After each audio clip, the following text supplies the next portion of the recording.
be the words he said, but that was yesterday. Gold will turn to gray and youth will fade away. They'll never care about you, call you old and in the way. Welcome to another episode of Two Old Men in Chairs. I'm Corrin Strong. And I'm Howard Appel. And today we're going to attempt another Bob Dylan song. Last week we tried to do Masters of War, but unfortunately we ran into a copyright strike on YouTube and we're not able to post it. But we have appealed that, and we're hopeful that the great gods of Dylan will allow us to publish that on YouTube. But in the meantime, we did put it on Rumble, so it's out there. But today we're going to do Subterranean Homesick Blues, which, Howard, I think you described it as...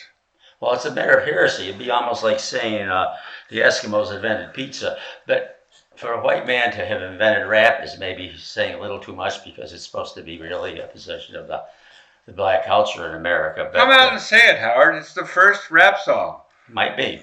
It might be. Now, I put down in the comments if you know of an earlier one. This is 1965 on the album Bring It Back Home. If you know an earlier version of the rap form, please let us know. But I'm sure there are some. I bet you some of the ski-dat, early blues artists in the 30s and the 40s were doing something similar to rap. Or maybe beat recitations too, but I don't, But this was the first big popular song that appears to be in a rap format. Yeah, and it wasn't super popular, but it was Bob Dylan's first appearance on the top 40 radio. In 1965, and It was before his big breakthrough hit, Like a Rolling Stone, came out in the summer of 65. Mm-hmm. And that one, I think everyone very many people became, that was a real, did that go to number one? I don't remember. Number two. Number two. It was definitely a top 40 song. It went to number two because Eve of Destruction kept it off the top. Oh, okay. And this is really the first blossoming of the electric Dylan, who later that summer, about 3 weeks after Like a Rolling Stone was released, he appeared at the Newport Folk Festival. And he did an acoustic set, which everyone was happy with. And then he came out with his electric band and did a rock and roll set that very few people were happy with. Well, I did get a lot of boos, yeah. And he said Pete Seeger allegedly attempted to chop the sound cord cable with an axe. It's hard to overstate how violent the reaction was to Dylan injecting rock and roll electric music into the folk festival in the summer of 65. But it was revolutionary, and the song itself is revolutionary as far as we know. So let's go ahead and get her started and see what all the fuss is about.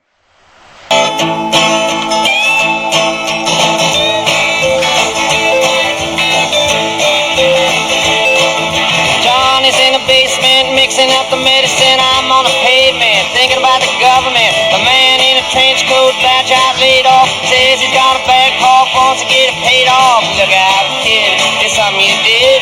God knows when, but you're doing it again. You better duck down the alleyway looking for a new friend. The man in a coonskin cap and a pig pen wants $11 bills. You only got 10.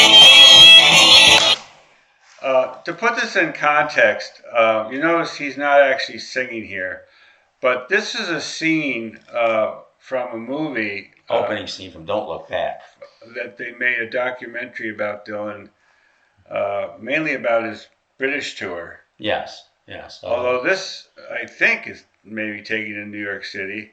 You've got Allen Ginsberg over there on the left, a famous poet. And it could be London, I don't know. It's about a subculture. It's about the beat culture, sort of maybe metamorphosizing into the what would become the youth culture of the 60s. And this culture is very paranoid of authority and government. And there's a man in a trench coat who wants to get paid off. Bills, you only got 10.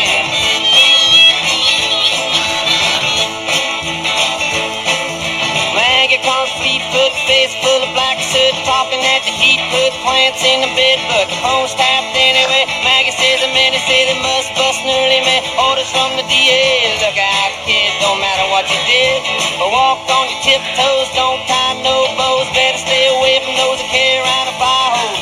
Keep a clean nose, wash your plain clothes. You don't need a weatherman to know which way the wind blows. I have to comment as part of this song I never really understood, so I started really working for the newspaper here in Livingston County. It is must bust in early May, orders from the DA. Yeah. Always had. And the phones are tapped anyway. Yeah, but here we had our spring roundup of drug dealers here. Yeah, the annual spring roundup. But the fact that Dylan was so aware of the corruption in government, The hypocrisy, yes. and the hypocrisy of everything at such a young age, and so early, I mean, nowadays, no surprises. This was protest on a whole different level. He was protesting so much more subtly and effectively with this kind of music than what he did some civil rights anthems, during the civil rights movement. Lonesome Death of Hattie Carroll, was it? Very literal type protest. Very literal protest songs about racist people doing bad things. But here he's taking it to another level of subtlety and sophistication. And the lyrics are somewhat obscure at times, but they create a kind of a poetic feeling. Yeah, they allow for multiple interpretation. Absolutely. We ought to mention the Weathermen here, the final line, because yeah, sure. The Weathermen, the Weather Underground, was a radical group in the '60s, anti-war, who actually bombed buildings to make their point. And killed people. And they took their name from that line of the song, "You don't need a weatherman to know which way the wind blows." Dylan saying everything has to be licensed by the government. Isn't that ridiculous? We can do things anyways. We don't need a weatherman. Yeah. And as a matter of fact, we don't need an FDA or a CDC or a bunch of other alphabet agencies that you could mention and probably get banned for saying so. Don't need a weatherman to know which way the wind blows.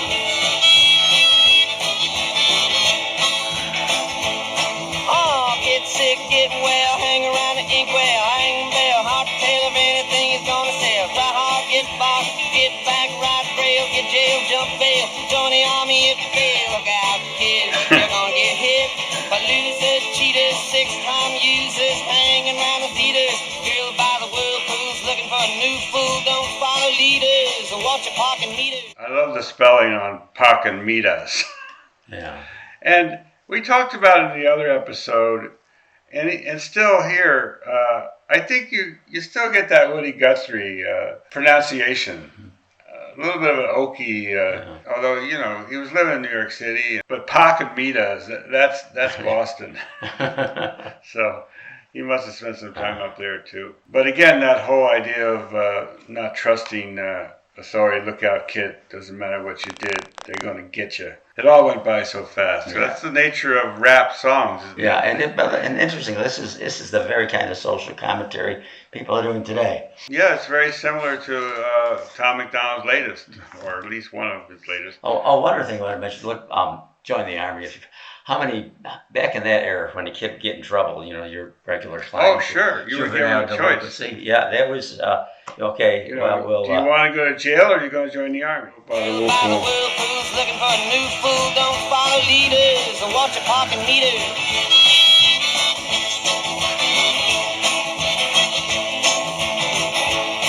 Oh, get born, keep on short pants, romance. Learn to dance, get dressed, get blessed. Try to be a success. Please her, please him. Buy gifts, don't steal, don't live. 20 years of schooling and they put you on the dish. I gotta stop there.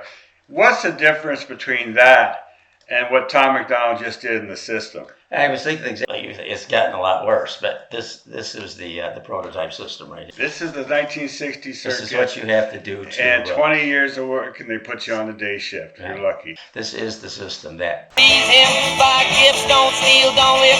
20 years of schooling and they put you on the day shift. Look out, kid, they keep it all hid. Better jump down a manhole, light yourself a candle. Don't wear sandals, try to forge a scandal. Don't wanna be a bum, you better chew gum. The pump don't work, cause the vandals took the handle.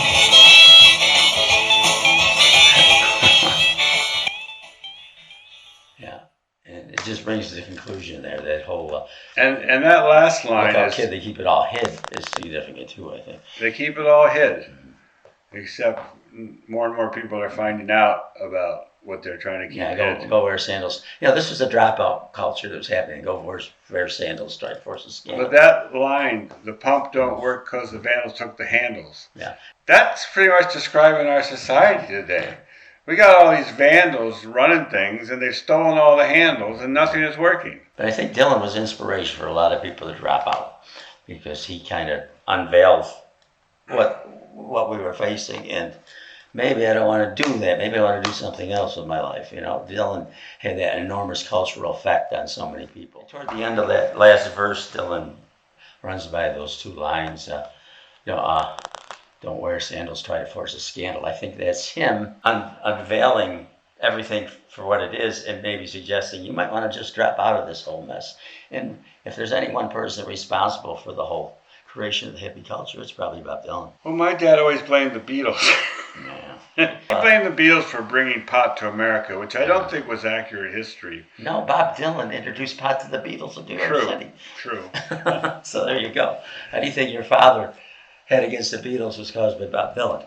Yeah, Bob Dylan was John the Baptist to the Beatles. The whole counterculture thing, I think, hinges on Dylan. It really does. Well, it's the transition from the beat culture, who were represented by Allen Ginsberg in the background there, and the modern youth, as you call it, the youth culture that broke out. And had such a huge impact on America in the 60s. Absolutely. And into the 70s. Yeah, but it took elements from the beat culture. You know, I mean, Jack Kerouac was another pivotal figure there. You know, he wrote On the Road and romanticized the idea that people would travel around the country. And unfortunately, the dope was a big part of it too, which maybe was his downfall. But well, he was more of an alcoholic than a dopester. But substance was for the whole hippie movement, it was about dope too, and that was an unfortunate aspect of it because maybe I think marijuana kind of started among the jazz musicians. Yes. You know, in the 50s. It came through that whole beat avenue. That whole beat generation. I guess Dylan was responsible for bringing it mainstream. We can't leave out the influence of Dr. Leary and telling everyone, drop out, turn on, tune in, or maybe it's a different order. Yeah. But that became a mantra for a lot of people, you know. But people didn't learn about drugs by reading Timothy Leary. They learned about drugs by listening to music. No, but they knew of Timothy Leary and his famous advice to people, and a lot of people followed it. I followed it. I dropped out of college after my looking at me now, but drugs really almost instantly spread across America. You know, psychedelic, mind-expanding drugs. Yeah, well, marijuana got to be really big, and then that was the gateway drug, and then LSD and mescaline and other psychedelics. In addition to that, there was a lot of study of meditation and Oriental-type philosophies too. Absolutely. Went with that, and the Beatles went to India to study with the Maharishi Mahesh Yogi. And so did you, right? I went to India for different reasons. Okay. I didn't go to see the Mahesh Yogi. But I did study under Swami Vishnu Devananda, and I just love saying the word Swami Vishnu Devananda because it really impresses people. But he was an actual person who was one of the first ones to bring Indian-style yoga to America. And he had camps all over the country, one in the Bahamas that I famously took my newlywed bride to on our honeymoon. She wasn't quite into yoga as much as I was. But it was a beautiful, idealistic peace and love scene, which we all believed that we were progenitors of this better world, and our world wasn't going to have war, and our world was going to be a beautiful place. And well, there was a big contrast between those ideas and the real world, which, you know, the Vietnam War was on our television sets every night, and, you know, we were losing 100 men a week or something, in a good week. In Vietnam, and so the reality of, you know, the violence and all the assassinations that occurred in the 60s. You had to tune that part out to really...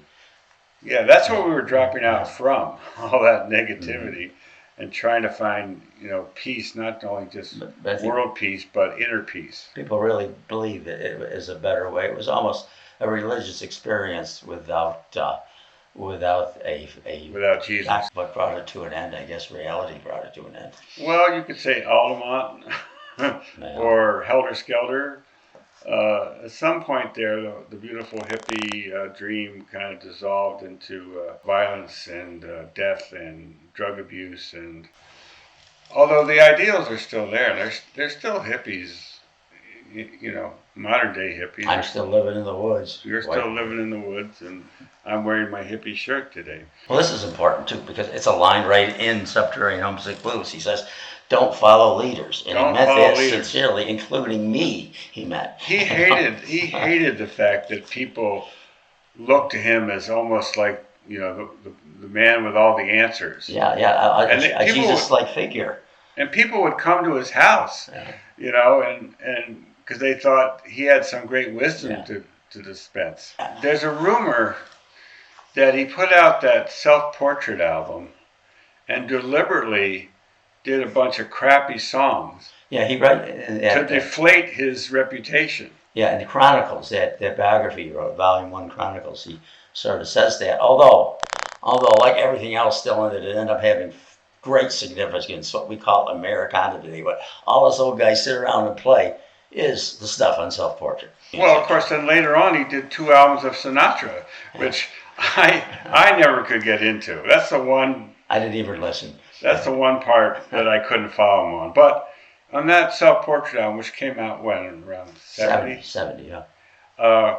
He did a lot of, Moon and June. And he did some Everly Brothers. He did some Gordon Lightfoot. He did Joni Mitchell. He did all kinds of songs that influenced his development. He just did some songs he liked. He said he deliberately did that because the pressure on him, it got so great, to produce, the next great Highway 61 again. I have the complete basement tapes, and if you listen to them, it's all stuff just like that. They're just doing songs. Oh, yeah, it's that kind of stuff, Hank. They kind of went back to their roots and invented Americana. Right, and that's a major thing because Americana is what's persisted. Oh yeah. And it's still big. And you can't put down self-portrait today like you used to because there it is. It's the beginning of roots music. It's the beginning. But at the time, people. Oh, it was terrible. People were like, what the heck? Bill Marcus opened his Rolling Stone review with the sentence, "What is this shit?" Yeah, that's what a lot of people felt about that album. So, was that the first ever rap song? Maybe you can challenge that. Let us know what you think, because to my ears, it's pretty close.